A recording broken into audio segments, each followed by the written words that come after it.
Hi hello friends, welcome to 100 TV.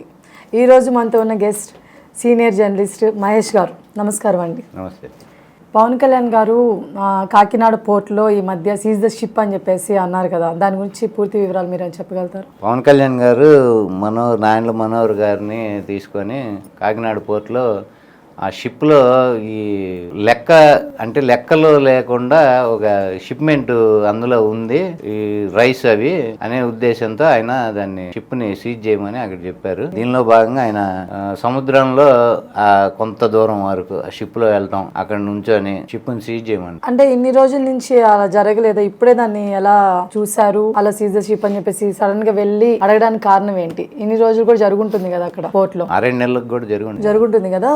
అదే దానికి సంబంధించి ఏదో ఇన్ఫర్మేషన్ ఏదో ఈయనకు ఉండి పోవటం. ప్లస్ ఇంకోటి ఏంటంటే మీరు గమనిస్తే ఇంత ముందు ఇప్పుడు ఏపీ కూటమి ప్రభుత్వంలో ఉన్న మినిస్టర్లు చాలా మంది ఉన్నారు. ఈ రకంగా వీళ్ళు ఇన్స్పెక్షన్ కి వెళ్తున్నారు, ఇవన్నీ జరుగుతున్నాయి. మీరు గమనిస్తే ఈయన షిప్ లో ఒక బోట్ లో సముద్రంలో కొంత దూరం వెళ్ళటం, షిప్ దగ్గరికి వెళ్ళటం, అక్కడ ఒక స్టైల్లో నుంచోటం, సీజ్ ద షిప్ అంటాం, ఇవన్నీ మీరు ఆ విజువల్ చూస్తే ఒక సినిమా షూటింగ్ కి మనం షూటింగ్ చేసినప్పుడు ఏ లెవెల్లో ఒక స్టైల్తో చేస్తాము, ఒక స్వాగ్, అదంతా ఆయన సొంతగా చేయించుకొని దాన్ని పబ్లిక్ లోకి వదిలారు. అంటే మన హీరోయిజము, మన వర్క్ స్టైల్ జనాల్లోకి వెళ్ళాలన్నట్టు ఉంది. సీజ్ ద షిప్ అని చెప్పి వచ్చారు. ఆల్రెడీ ఆ షిప్ సీజ్ అయ్యే ఉంది ఒక రకంగా. సీజ్ అయిన షిప్ని ఈయన మళ్ళీ పోయి సీజ్ ద షిప్ అన్నాడు. ఒకటి అంటే ల్యాక్ ఆఫ్ నాలెడ్జ్. రెండోది, మనకి పోర్ట్లో గనక ఒక షిప్ని సీజ్ చేసే అధికారం స్టేట్ గవర్నమెంట్కి లేదు. అది ఓన్లీ కస్టమ్స్ వాళ్ళు మాత్రమే చేయాలి. కస్టమ్స్ వాళ్ళు పరిధిలోనే పని అది. అక్కడ ఏదన్నా అందులో వేరే ఏదన్నా స్మగుల్ జరుగుతున్నాయని కానీ ఇంకోటి కానీ అక్కడ జరిగితే అక్కడ దాని మీద చర్య తీసుకోవాల్సిన కస్టమ్స్ వాళ్ళు. షిప్ సీజ్ చేయాలన్నా అది వాళ్ళ పరిధిలోది. ఇక్కడ ఈయన డిప్యూటీ సీఎం హోదాలో చేశాడు అని అందరూ అంటున్నారు. కానీ అంటే మిగతా మినిస్టర్లు కన్నా ఈయన ఎందుకు పక్కన ఈయన పౌర సరఫరాల శాఖ ఆయన నాయన్ల మనోహర్ ఆయన ఎంట పెట్టుకొని వెళ్ళి ఈయన సీజ్ ద షిప్ అన్నాడు. ఈయన రకంగా అసలు ఈయనకి ఏ హోదా లేదు సీజ్ ద షిప్ అంటని. డిప్యూటీ సీఎం అంటారు మీరు, వాళ్ళు డిప్యూటీ సీఎం పదవే కాదు. డిప్యూటీ సీఎం అనేది ఉప ముఖ్యమంత్రి పదవి అనేది ఒక పదవి కాదు, అది ఊరికే అలంకారం. రాజ్యాంగంలో ఆ పదవి లేదు. ఈయన కంటి తుడుపు చర్యకి చంద్రబాబు ఇచ్చిన పదవి. ఎవరినైనా కళ్ళు తుడవాలంటే ఎవరికైనా ఇప్పుడు మనకు జరుగుతున్నది అదే సినేరియో. ఇండియాలో డిప్యూటీ సీఎం అని ఒకరిని పెడుతున్నారు, ఒకరినో ఇద్దరినో ముగ్గురునో. అసలు ఆ పదవి రాజ్యాంగం లేదు. వాడికి ఏ హోదా అధికారాలు ప్రత్యేకంగా ఉండవు. అంటే ఇక్కడ ఈ ప్రభుత్వంలోనే అది వచ్చిందా అండి ఆ పదవి అనేది, లేకపోతే వేరే దగ్గర కూడా ఉంది? ఇంత ముందు నుంచి ఉంది కదా, ఇప్పటి వరకు లేదు, ఇక్కడే వచ్చినట్టు పెడుతున్నారు. అందరినీ అన్నా నేను, వీళ్ళని అంటలేదు కదా. ఇండియాలో కూడా అన్నా, ఇండియాలో కూడా అందరూ పెట్టుకుంటున్నారు. కానీ అసలు రాజ్యాంగంలో ఆ పదవే లేదు కదా. ఆ పదవికి ఒక ప్రత్యేక అధికారము లేదు, ఒక హోదా లేదు. దానికి సపరేట్ అలవెన్స్లో లేకపోతే దానికి సపరేట్ గా ఏదన్నా ఒక ఛాంబర్ ఇవ్వటమో డిప్యూటీ సీఎంకి, సీఎంతో సమానంగా ఇటువంటివి ఏం లేవు. స్పీకర్ డిప్యూటీ స్పీకర్ ఉన్నారు. స్పీకర్ లేని పక్షంలో డిప్యూటీ స్పీకర్ యాక్ట్ చేస్తాడు స్పీకర్ గా, అంటే సభాపతి స్థానంలో ఆయన కూర్చుంటాడు. కానీ ఇక్కడ ముఖ్యమంత్రి సీట్లో ఉప ముఖ్యమంత్రి కూర్చోటానికి లేదు. ముఖ్యమంత్రి ఎప్పుడైనా ఆయన కొంటూ బాగా ఏదైనా దేశం వెళ్ళి ఎక్కడన్నా స్థానం ఖాళీగా ఉంటే ఈయన పోయినా అక్కడ కూర్చోమనండి, కూర్చోవాలి కదా లెక్క ప్రకారం. డిప్యూటీ అంటే రాజ్యాంగంలో ఆ పదవి లేదు అసలు. ఈయన ప్రత్యేక అధికారం అంతకన్నా లేదు.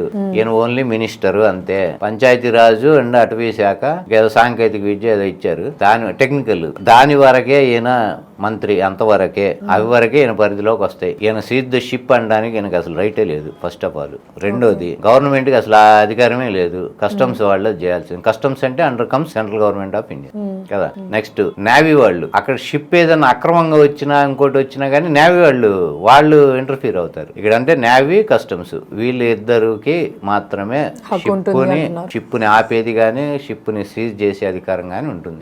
ఇక్కడ మన పవన్ కళ్యాణ్కిను చంద్రబాబు నాయుడు కూడా ఇవిందో లేదు. ఇక్కడ ఇంకొకటి, అక్కడ సీజ్ ద షిప్ అనగానే ఆయన మొత్తం ఏపీలో మనకి సరఫరా రేషన్ బియ్యం మొత్తం ఆ షిప్ లో ఉన్నాయి. ఇప్పుడు రేషన్ బియ్యం ఇవ్వడానికి ఎట్లా ఇబ్బంది కదా.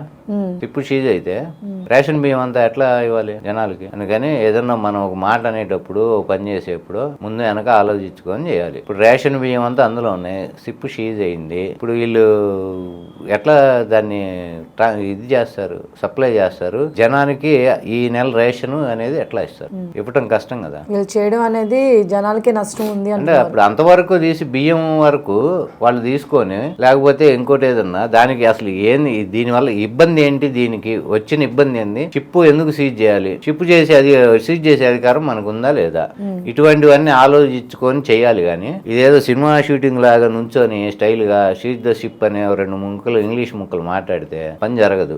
అసలు నీకు అధికారమే లేదు. ఫస్ట్ ఆఫ్ ఆల్ నీ పక్కన సివిల్ సప్లైస్ మినిస్టర్ ఉన్నాడు, బియ్యానికి సంబంధించి అతనే మినిస్టర్ ల్యాండ్ మనోహర్. ఆయన పక్కన పెట్టుకొని నువ్వే ఒక హీరో లాగా ఓవర్కమ్ చేసి అతన్ని నువ్వే మాట్లాడి, అసలు నీ పరిధి కాదు, నీ పోర్ట్ఫోలియోలో అది లేదు. అసలు పోర్ట్లు ఏమన్నా పరిధిలో ఉన్నాయా? లేవు. రేషన్ బియ్యానికి సంబంధించి సివిల్ సప్లైస్ చేయని పరిధిలోదే కాదు, ఏది కాదు. ఇదేంటంటే పిల్ల సైనికులు అంటారు కదా, మన జన సైనికులు. ఈ జన సైనికుల్ని జనాల్ని మభ్యపెట్టి మన మీద ఓడబోటు చేస్తున్నాము అని ఊరికే ఒక కలరింగ్ ఇయటానికి చేసే పనిలాగా కనబడుతుంది తప్ప దీనికి ఆయనకి అసలు సీజ్ చేసే అధికారం లేదు. కస్టమ్స్ వాళ్ళ చేతిలో పని అది. ఇప్పుడు ఆ రేషన్ బియ్యం ఎట్లా తేవాలి సీజ్ చేసి ఉంటే షిప్, దాన్ని జనానికి ఎట్లా డిస్ట్రిబ్యూట్ చేయాలి? నిరుపేదల నుంచి వాళ్ళు ఆ బియ్యం వాళ్ళకి ఆధారం, అది లేకుండా వాళ్ళని ఎట్లా లీడ్ చేయాలి, వాళ్ళకి బియ్యం లేని పరిస్థితి నుంచి వాళ్ళని ఎట్లా చేయాలి, అది ఎట్లా సప్లై చేయాలి, ఇవన్నీ మనకు అవగాహన ఉండాలి ఒక పని చేసేప్పుడు. ఇందుకే ఏదైనా అనుభవంతో అన్నా చేయాలి, లేదా నాలెడ్జ్ ఉంచుకొని చేయాలి. ఈ 2 కొరవడినప్పుడు ఇట్లాంటివే వస్తాయి. మనకు అనుభవం లేదు, అది ఒప్పుకోవాల్సింది ఆవిడైనా. నాలెడ్జ్ అంతకన్నా లేదు, అదే డబుల్ ఒప్పుకొని తీరాలి. ఎందుకంటే మన క్వాలిఫికేషన్ 10th, ఇంగ్లీష్ చదవలేము, గట్టిగా మాట్లాడలేము, అర్థం చేసుకోలేము. ఈయన క్వాలిటీస్ పెట్టుకొని ఊరికే నుంచొని స్టైల్ గా డెక్ మీద నుంచొని సీజ్ ద షిప్ అంటే సరిపోదు కదా. ఈ అవగాహన ఉండాలి, అసలు ఏదైనా సబ్జెక్ట్ మీద అవగాహన ఉండాలి. అంటే ఇప్పుడు అదంతా స్క్రిప్ట్ అంటారా? స్క్రిప్ట్ కాదు, షో. సినిమాలు నటించాము, ఇప్పుడు సినిమాలు చేయట్లేదు కదా. ఎందుకు చేయొచ్చు కదండి? చెయ్యొచ్చు అనేది మీరు నేను మాట్లాడుకుంటాం, చేయట్లేదు కదా అంటున్నా.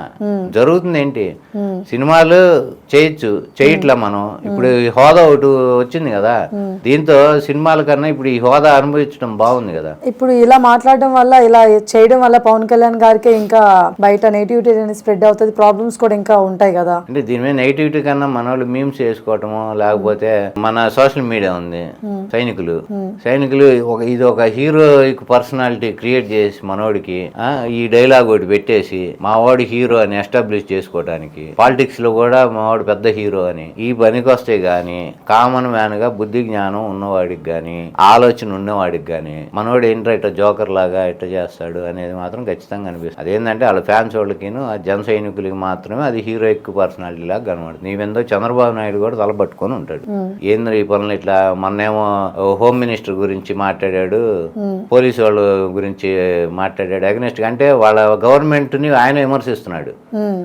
పోలీసు చర్యలు తీసుకో. ఆయన ఎందుకు అలా చేస్తారు చెప్పే కదా, ఇదే ఇప్పుడు మనకి చదువు లేదు, జ్ఞానం అంతకన్నా లేదు. ఈ 2 లేనప్పుడు ఇవేగా చేస్తాం. కేపాల్ ఏం చేస్తాడు చెప్పండి? అసలు ఎలక్షన్ సరిగ్గా చేస్తే నేను ప్రధానమంత్రిని అంటాడు ఇండియాకి, లేదా ఆంధ్రాకి ముఖ్యమంత్రి నేనే అంటాడు. ఎలక్షన్ సరిగ్గా జరగలేదు, లేదంటే అసలు జనం అంతా రెడీగా ఉన్నారు నాకు ఓట్లు పొద్దటానికి, సీఎం అయ్యేవాడిని నన్ను అవనీయకుండా చేశాడు చంద్రబాబు, ఈవీఎంలు ట్యాంపర్ చేసి అని చెబుతాడు, ప్రెస్ మీట్ లోనే చెబుతాడు. అప్పుడు ఏమంటాం చెప్పండి? అదో రకమైన మానసిక బాధ ఏమో అయింది పాపం, అందుగా అట్లా చేస్తాడు అనుకుంటా. సేమ్ ఇది కూడా అంతే. కాదు దానికన్నా కొంచెం మెచ్యూర్డ్ లెవెల్ మనోడిది, పవన్ కళ్యాణ్. ఆయనకి ఏంటంటే కేపాల్ ఎంతో పాలిటిక్స్ కానీ నాలెడ్జ్ ఉన్నవాడికి కానీ కేపాల్తో సమానంగానే పవన్ కళ్యాణ్ గారు కూడా కనబడతాడు. పెద్దగా తేడా ఏం లేదు అనిపిస్తుంది ఇద్దరికి. అంటే ఇప్పుడు మీరు కానీ ఇంకా కేపాల్ ఏం చదువుకున్నాడు అది కానీ ఇంగ్లీష్ బ్రహ్మాండంగా మాట్లాడతాడు. అంటే మీరు చెప్పే విధానం బట్టి నాకు అర్థమైంది ఏంటంటే పవన్ కళ్యాణ్ గారు ఇదంతా చేసింది ఫ్యాన్స్ కోసం అంటున్నారు. షోకే, ఇప్పుడు ఆయన చేసిన ఏ పనైనా షోకే చేస్తున్నాడు తప్ప నిజంగా ఒక ప్రాబ్లం ఉంది అంటే అక్కడికి వచ్చి నుంచొని ఆ ప్రాబ్లం సాల్వ్ చేసేది కానీ దాని గురించి చర్యలు తీసుకునే పరిస్థితి ఎప్పుడైనా చేశాడు ఆయన ఈ 7 నెలల్లో. వరద బాధితులకి ఏమన్నా వచ్చినప్పుడు వరద బాధితుల దగ్గరకు వచ్చి సాయం చేశాడు ఆయన, ఏమన్నా వాళ్ళతో సహాయ చర్యలు పాల్గొన్నాడా? ఇంకో కామెడీ ఏంటంటే అక్కడ ఇంకో చోట వరద బాధితులకి డ్రోన్ నుంచి ఇదేదో ఒక బస్తా బియ్యము ఇవి ఒక ఫ్యామిలీకి ఏదో అందజేస్తున్నట్టు ఆ డ్రోన్ నుంచి వీళ్ళు తీసుకుంటున్నట్టు ఆ విజువల్ చూపించి సిస్టమ్ లో పక్కన కూర్చొని ఇట్లా బ్రహ్మాండంగా చేసాం మేము వరద బాధితులకి హెల్ప్ అన్నాడు. మీకు కింద కరెక్ట్ గా చూస్తే ఏఐలో క్రియేట్ చేసింది అది. మీ కింద ఏఐ లోగో ఉండి క్రియేట్ చేసిన దానికి కింద మనకి సింబల్ కనబడుతుంది. మీరు చూస్తే స్క్రీన్ మీద అది కింద కనబడుతూనే ఉంది. ఈయనేమో అది చెబుతున్నాడు. అంటే అంత కమెడియన్ లాగా ఈయన అది కూడా చూసుకోకుండా అట్లా చేసి బాగా ట్రోల్ అయ్యాడు. వరద బాధితుల సాయం ఏమి ఈయన వెళ్ళి చేయలే, వాళ్ళని పరామర్శించలా. ఈ ఆడవాళ్ళు ఇన్ని అగాత్యాలు ఇవి మర్డర్లు జరిగినాయి, వాళ్ళని ఎప్పుడైనా ఏ కుటుంబాన్ని పరామర్శించలా, వాళ్ళకి ఏ సాయము అందజేయలేదు. ఒప్పుకుంటారు కదా. గుడ్ల వాళ్ళ అమ్మాయిలు అంతమంది మీద వాళ్ళు సీసీ కెమెరాలు పెట్టి వాళ్ళని చేశారు. దాని మీద ఎటువంటి ఒక్క ముక్క ఇంతవరకు మాట్లాడలేదు.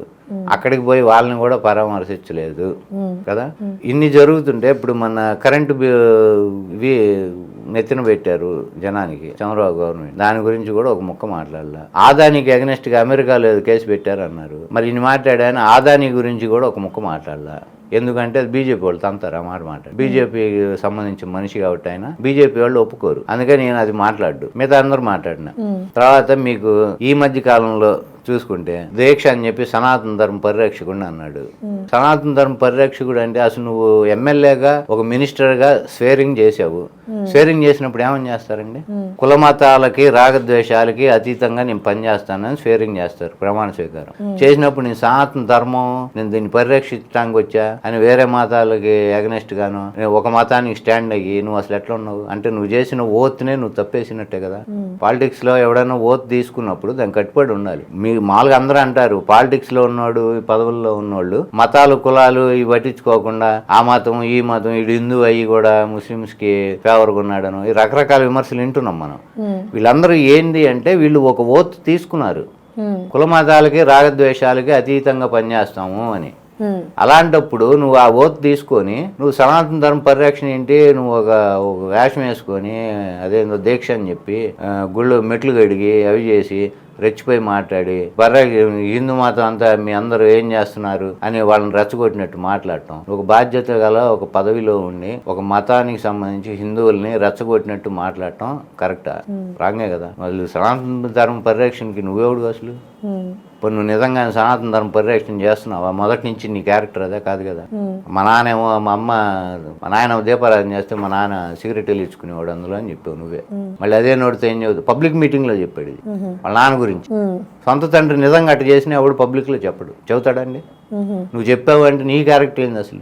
చనిపోయిన మీ ఫాదర్నే నువ్వు అట్లా బ్యాడ్ గా చిత్రీకరించావంటే వాట్ ఈజ్ యువర్ క్యారెక్టర్?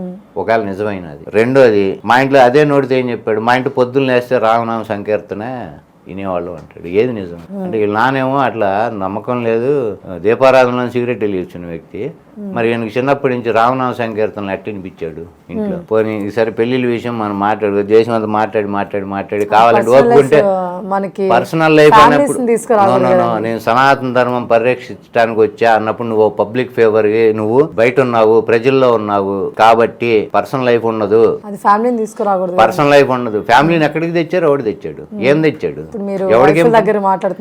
ఎవడేం తెచ్చాడు? నువ్వు తెచ్చింది జనమా, నువ్వు చేసుకున్నదే కదా జనం మాట్లాడుతున్నారు.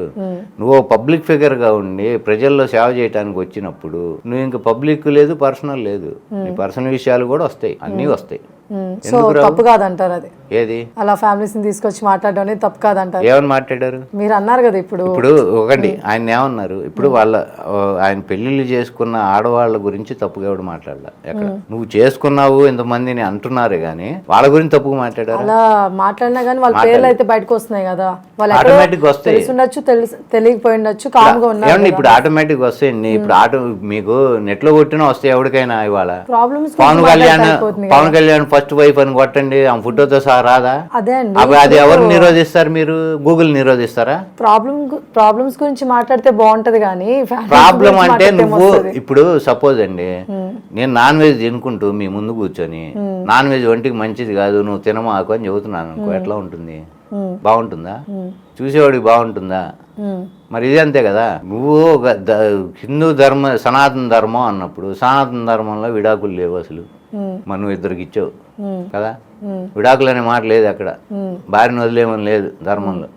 మనం ఆ ధర్మాన్ని రక్షించడానికి వచ్చినవాడు నువ్వెట్లా 2 సార్లు విడాకులు ఇస్తావు? ప్లస్ ఒక భార్య ఉండి ఆమెతో కాపురం చేస్తూ ఇంకో ఆమెకు బిడ్డలు నెట్టకంటావు. ఇది కూడా సనాతన ధర్మమేనా? సనాతన ధర్మం అనేది ఇప్పుడు నువ్వు ఎప్పుడైతే మాట్లాడో నువ్వు దీని కిందకు వస్తావు. నువ్వు మాట్లాడుకుని మూసుకొని కూర్చుంటే ఎవడు మాట్లాడు దీని గురించి. నువ్వు అప్పుడు ఏం చేయాలి అంటే నువ్వు పాటించట్లేదు కాబట్టి నువ్వు ఆ విషయం ఎత్తకు. ఇందాక అదే చెబుతుంది, నాన్ వెజ్ తింటూ నేను మీకు చెప్పకూడదు కదా.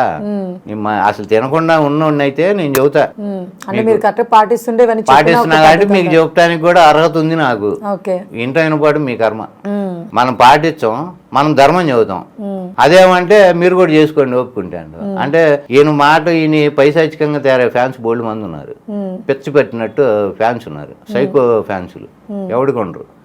మరి వీళ్ళందరూ అది ఫాలో అవుతే ఎట్లా? ఏంటి ప్రమాదం? అప్పుడు దేశానికి ప్రమాదమా కదా? ఒకళ్ళకి నలుగురిని చేసుకోమని వాళ్ళకి కూడా చెబుతున్నట్ట నువ్వు. అంటే పవన్ కళ్యాణ్ చేసే తప్పు మాత్రం ఇలా చేస్తారంటారా? మిగతా వాళ్ళు ఎవరు పెళ్లి చేసుకొని ఇప్పుడు నాలాంటోడు ఇంకోడు ఉన్నాడు అనుకోండి, జ్ఞానం ఉన్నాడు, దాన్ని తీసుకోడు.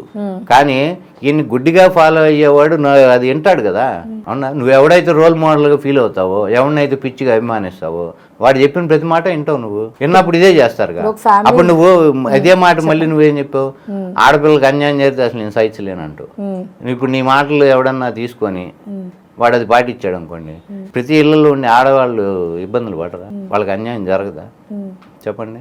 మరి అప్పుడు నువ్వు ఇండైరెక్ట్ గా వాళ్ళకి అన్యాయం చేసినట్టా కాదా? అదే అండి, ఇప్పుడు ఒక ఫ్యామిలీలో బ్రదర్స్ ఉంటారు, ఒకరిద్దరు ఉంటారు అనుకుందాం. పెద్దోడు మంచోడు కాదు, చిన్నోడు ఉన్నాడు నార్మల్ గా. పెద్దోడు మంచోడు కాదు అని చెప్పి మా అన్న ఎదవైనప్పుడు నేను ఎదవకూడదు అని చెప్పేసి వాడు ఎదవ అవ్వడు కదా. వాడికంటూ ఒక క్యారెక్టర్ ఉంటది కదా. అలానే ఇప్పుడు పవన్ కళ్యాణ్ గారు ఇదే అని చెప్పినంత మాత్రాన ఫ్యాన్స్ అందరూ దాన్ని ఫాలో అవ్వాలని ఏం లేదు. ఇప్పుడు ఆయనలో కొంతమంది మంచి తీసుకోవచ్చు. ఇప్పుడు సపోజ్ చిన్న ఎగ్జాంపుల్, ఈయన ఎవరైనా విమర్శిస్తే వాడి మీద పోయి దాడి చేసి వాడిని కొడుతుంటారు వీళ్ళు. అవునా? అవును. అదేంటి? డెఫినెట్ గా నేను ఇప్పుడు అదే చెప్తున్నాను. తట్టుకోలేని తనం అంటే విమర్శని తట్టుకోలేని తనం, అది అభిమానం. దాన్ని అభిమానం అనరు, దాన్ని సైకోపాత్ అంటారు. అంటే ఒక రకమైన సైకిక్ ప్రాబ్లం అది. అభిమానం వేరండి. అభిమానం అంటే ఏం చేస్తారు? ఆయన సినిమా ఏదైనా వస్తే చూస్తారు, అంతేనా? బాగుంది అనుకుంటారు. ఇంకా కాకపోతే బ్లాక్ లో టికెట్ కొని పోతారు, ఫస్ట్ రోజే చూడాలని బాగా బలంగా స్ట్రాంగ్ దీంతో ఉంటారు. కానీ ఇదేంటి? అవతలోడి మీద పోయి దాడులు చేయటం ఏంటి? అది కేసు అని తెలియదా? ఇంట్లో అమ్మ నాన్న పెట్టిన సొమ్ము తిని వాళ్ళు కొనిపెట్టిన బట్టలు కట్టుకొని వాడు పెడుతున్న తిండి తిని ఎవడో తిట్టాడని చెప్పి నువ్వు పోయి వాడిని తిడుతూ కొడతాం ఏంటి అసలు? ఈ పవన్ కళ్యాణ్ ప్రత్యక్ష పరిచయం ఎవరికన్నా చెప్పారా అండి కొట్టమని? పవన్ కళ్యాణ్ ఆపకపోవడం తప్పు. ఆపకపోవడం తప్ప ఆయన చెప్పారు కదండి, మీరు ఇలా చేయొద్దు ఇలా చేయొద్దని. ఎప్పుడు చెప్పడు, మీరు చూసుకోండి. అలా కొట్టమని కూడా చెప్పలేదు కదా ఎక్కడ. చాలు కొడితే ఒకడు ఇది తప్పు చెయ్యొద్దు అని చెప్పకుండా ఉన్నామంటే ప్రోత్సహించినట్టు కదా. చెప్పలేదు అంటారు. ఇప్పుడు నేరాన్ని ఇది నేరం చెయ్యొద్దు అని చెప్పలేదు అనుకోండి, నువ్వు నేరం చేసావని నాకు తెలిసిన కామ్గున్నాను అంటే దాన్ని ప్రోత్సహించినట్ట లేకపోతే దాన్ని ఖండించినట్ట? చెప్పలేదని అంటారు మీరు. చెప్పలేదు. ఎక్కడ మీరు చూపించండి ఒక్క చోట చెప్పాడు. సరే అండి. ఎప్పుడు ఎవరికి చెప్పలేదు. ఇదేందో మీకు మామూలు కామన్ మ్యాన్ కాదు, పోసాని కృష్ణమూర్తి లాంటి వాళ్ళ మీద ఆయన మీదే దాడి చేసి కొట్టపోతే అది కూడా తప్పని చెప్పాడేనా? కామ్గా ఉన్నాడు. మరి అది తప్పు కదా? ఇప్పుడు నా ఫ్యాన్స్ ఇట్లాంటి వాళ్ళు మిగతా ఫ్యాన్స్ లాంటి వాళ్ళు కాదు, వీళ్ళు కొంచెం సైకిక్ ప్రాబ్లం ఉన్నవాళ్ళు నాలాగే అని ఆయనకు తెలుసు కాబట్టి వీళ్ళు దాడులు చేసినప్పుడు ఆయన చెప్పాలి, అరే ఇది మన పద్ధతి కాదు, చట్టాన్ని చేతిలో తీసుకోకూడదు, ఒకరిని దాడి చేసే హక్కు మనకి లేదు ఒకటి మీద. వాడి అభిప్రాయం వాడేదో చెప్పాడు అనుకో, ఒకవేళ అదేమన్నా అబ్యూజింగ్ మాట్లాడి చట్టానికి వ్యతిరేకంగా మాట్లాడితే కేసు పెట్టండి, అంతేగాని ఇళ్ల మీద పోయి ఇంట్లో ఫర్నిచర్ బాగా కొట్టి వాడిని కొట్టి ఇవన్నీ వీళ్ళకి ఏం హక్కు ఉందండి చెప్పండి? దాన్ని ఖండించకపోవటం కూడా తప్పే నీది. ఆ దాడిలో వాళ్ళు ఎంత భాగం ఉందో నీది కూడా అంతే భాగం ఉన్నట్టు. ఇందాక ఒకటి మీరు అన్నారు, సీజ్ ద షిప్ అని చెప్పేసి ఒక హీరో లాగా మాట్లాడేశారు ఫ్యాన్స్ కోసం. వీడియోలో నేను చెప్పేది ఏముంది? చూసారండి ఆ స్టైల్ నుంచోటం. ఆయన రియల్ లైఫ్ లో రియల్ లైఫ్ లో కూడా సేమ్ స్టైల్ ఉంటది. బట్ ఎవరికి ఉండదండి, ఎవరికి ఉండదు. అది మీ భ్రమ. అది ఆయనకుంది కదండి. ఆయన బయట ఎట్లుంటాడో సినిమాల్లో యాక్ట్ చేసేది రెండు ఒకేలాగా ఉంటాయి అనేది భ్రమ. ఎవరిది ఉండదు. సినిమాల్లో కెమెరా ముందు నటించినట్టు బయట కూడా నటించటం అనేది కొన్ని సందర్భాల్లో ఉంటుంది. రియల్గా క్యారెక్టర్ రియల్గా బిహేవియర్ వేరుగుంటే ప్రతి ఒక్కడికి, అందులో ఏమి అనుమానం అవసరం లేదు మీకు. నా క్వశ్చన్ ఏంటంటే, ఫ్యాన్స్ కోసం చేస్తుంటారు అని చెప్పేసి మీరు అన్నారు. ఫ్యాన్స్ కోసం అనలా, నేను ఫ్యాన్స్ కోసం అనలా. ఆల్రెడీ మనోడి మీద ఇట్లా విమర్శలు ఉన్నాయి కదా. మనం ఏ అన్యాయం జరిగి ఇంకోటి జరిగినా కానీ ఏం మాట్లాడట్లేదు అవి అని ఇటువంటివి ఒక 4 సీన్లు పెడితే మనం ఓడబడి చేస్తున్నాము ఇరగదీసేస్తున్నాడు అని ఒక ఎస్టాబ్లిష్ అవటానికి చేసే పనుల్లో భాగం ఇది అంతే. విమర్శల్ని మీదకి రాకుండా దాన్ని డైవర్ట్ చేసుకోవటానికి నేను యాక్టివ్గా ఉన్నాను, నేను అసలు ప్రభుత్వంలో నేను చాలా కీ పోస్ట్ ప్లే చేస్తున్నాను, నాకు చాలా పవర్లు అవి ఇవి ఉన్నాయి అని ఎస్టాబ్లిష్ చేసుకోవడానికి. హోమ్ మినిస్టర్గా ఉండే అధికారాలు అన్ని అవి కూడా తెలియదు ఆయనకి, అవి కూడా చేస్తానంటాడు. డీజీపీకి పిలిచి మాట్లాడతానంటాడు. హోమ్ అఫైర్స్ గురించి డీజీపీకి డైరెక్షన్ ఇచ్చే ఆ ఇది కూడా లేదు ఈయనకి. ఈయన ఎట్లా ఇస్తాడు అసలు? డిప్యూటీ సీఎం అనేది అసలు పదవే కాదు, రాజ్యాంగంలో ఏ హోదా లేదు, అసలు ఆ హోదా లేదు, అది రాజ్యాంగంలో ఎక్కడా లేదు. ఉప ముఖ్యమంత్రి పదవి అనేది లేదు. అదేదో వీళ్ళు మాట్లాడుకొని మనోడికి ఒక డీసీఎం పోస్ట్ ఇచ్చారు, అది తగిలించుకొని తిరుగుతున్నాడు స్టేట్ అంతా. కానీ ఆయన మినిస్టరే, కేవలం మినిస్టరే. అది లేనప్పుడు కూడా ఆయన తిరిగే వాళ్ళు, అది లేనప్పుడు కూడా ఆయన ఇలానే బిహేవ్ చేసి మాట్లాడేవాళ్ళు కదండి. అప్పుడు ఇంకా మీరు గమనించలేదేమో, అప్పుడు ఇంకా రెచ్చిపోయి మాట్లాడేవాడు. ఆ రెచ్చిపోయిన దానిలో భాగంగానే 30,000 మంది ఆడవాళ్ళు మాయమైపోయారు అన్నాడు. 7 నెలలు అయింది. మరి 30,000 ముగ్గురిని తీసుకురాలేపాడు వెనక్కి. మరి నీదే పవర్, నువ్వు డిప్యూటీ సీఎంవి.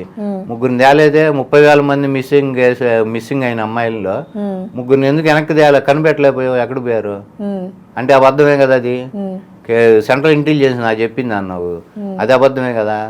ఎవడన్నా ఒప్పుకున్నారు ఇది? వాలంటీర్లే కారణం అన్నారు, దానికి ఈయనే చెప్పాడు వాలంటీర్ల వల్లే అని. మరి వాలంటీర్లు ఈరోజు వాళ్ళు న్యూట్రల్, వాళ్ళదేం సంబంధం లేదు, వాళ్ళ మీద కేసులు ఎందుకు బుక్ చేయలే? మరి వచ్చి 7 నెలలు అయిందిగా నువ్వు. ఏ వాలంటీర్ వాళ్ళు ఎంతమంది మిస్ అయ్యారు అది కూడా ఐడెంటిఫై చేయలేకపోయావా? మరి వాళ్ళ మీద కేసులు బుక్ చేయాలి కదా. ఇక నీ వల్ల నువ్వు వాలంటీర్, నీ వల్ల 5 మిస్ అయిపోయారు అమ్మాయిలని, అది చేయలేకపోయాం కదా మనం. మనం అసలు అమ్మాయిల మీద అన్యాయం జరిగితే అసలు సహించలేను అన్నాడు. అక్కడ అమ్మాయి మిస్ అయిపోయి పాపం ఇంతవరకు శవం కూడా కనమల్లా. మరి నిద్ర, మరి అన్నం ఎట్ట తింటున్నాడో నిద్ర ఎట్టపోతున్నాడో తెలియదు. నిద్ర ఆరాలు అసలు నాకు నిద్ర పట్టదు, అన్నం సహించదు అన్నాడు. మరి ఇంతమంది అమ్మాయిల మీద అరాచకాలు జరిగినాయి, రేపులు జరిగినాయి, ఇదేమి నేనేం కల్పించవట్లా, మీరు మీడియాలో తీసుకొని తెలుస్తుంది, జరిగింది వాస్తవం. అంటే ఇవన్నీ ఈయన మాటలకి చేతలకి సంబంధం ఎక్కడైనా ఉందా? అది నేను అడుగుతాను. మీరు పాయింట్ వైజ్ గా చెప్పా, మీకు ఎక్కడైనా సింక్ అయిందా? ఏం చెప్పిన మాటలకి ఏం చేస్తున్న పనికి అయిందా మీకు? మరి అన్నం తింటున్నాడుగా, నిద్రపోతున్నాడుగా, మరి 2 జైన్ అన్నాడుగా అమ్మాయికి అన్యాయం జరిగితే. మరి ఇవేవాడు అడిగాడు? సీజ్ ద షిప్ అని అదని ఇదని చేయమని ఎవడని అడిగాడు? రేషన్ బియ్యం ఆపేమన్నారా? రేషన్ బియ్యం అంతా ఇప్పుడు ఆ షిప్ లో ఉంది. ఇప్పుడు రేషన్ ఎట్టిస్తాడు ప్రజలకి? ఆ షిప్ సీజ్ అయిపోతే ఇవ్వలేడుగా. అది కొత్త తలకాయ నొప్పి చంద్రబాబుకి తెచ్చి పెడతాం మనోడు. అంతకుముందు హోమ్ మినిస్టర్ గురించి ఆడి గురించి మాట్లాడి అదొక తలకాయ నొప్పి పెట్టాడు. సనాతన ధర్మం అన్నాడు, అదొక తలకాయ నొప్పి పెట్టాడు. మనం చేసే పనులు బూమరంగా అవుతాయి తప్ప మనోడు ఇంకా కమెడియన్ లాగా రానని తయారవుతాడు ఇట్లాంటి పనులు చేస్తే తప్ప. ఇది ఆయన మంచికి చెబుతున్నాం కానీ ఆయన విమర్శించడం కాదు. ఏదైనా ఒక స్టాండ్ కరెక్ట్గా ఉండాలి, ఏదైనా ఇష్యూ బేస్డ్ పాలిటిక్స్ ఉండాలి. ఏదైనా స్టాండ్ తీసుకుంటే ఆ సిచ్యుయేషన్ ని లీడ్ చేసేటట్టు ఉండాలి, దాని మీద మనకు హోల్డ్ ఉండాలి. ఇటువంటివి ఏం కనబడకుండా సందర్భం లేకుండా ఏదో నేనే కూడా ఫ్రైలో ఉన్నాను, నేను కూడా ఏదో ఓడిపోయికేస్తున్నా అని చెప్పడానికి తప్ప ఏం లేదు. థ్యాంక్స్.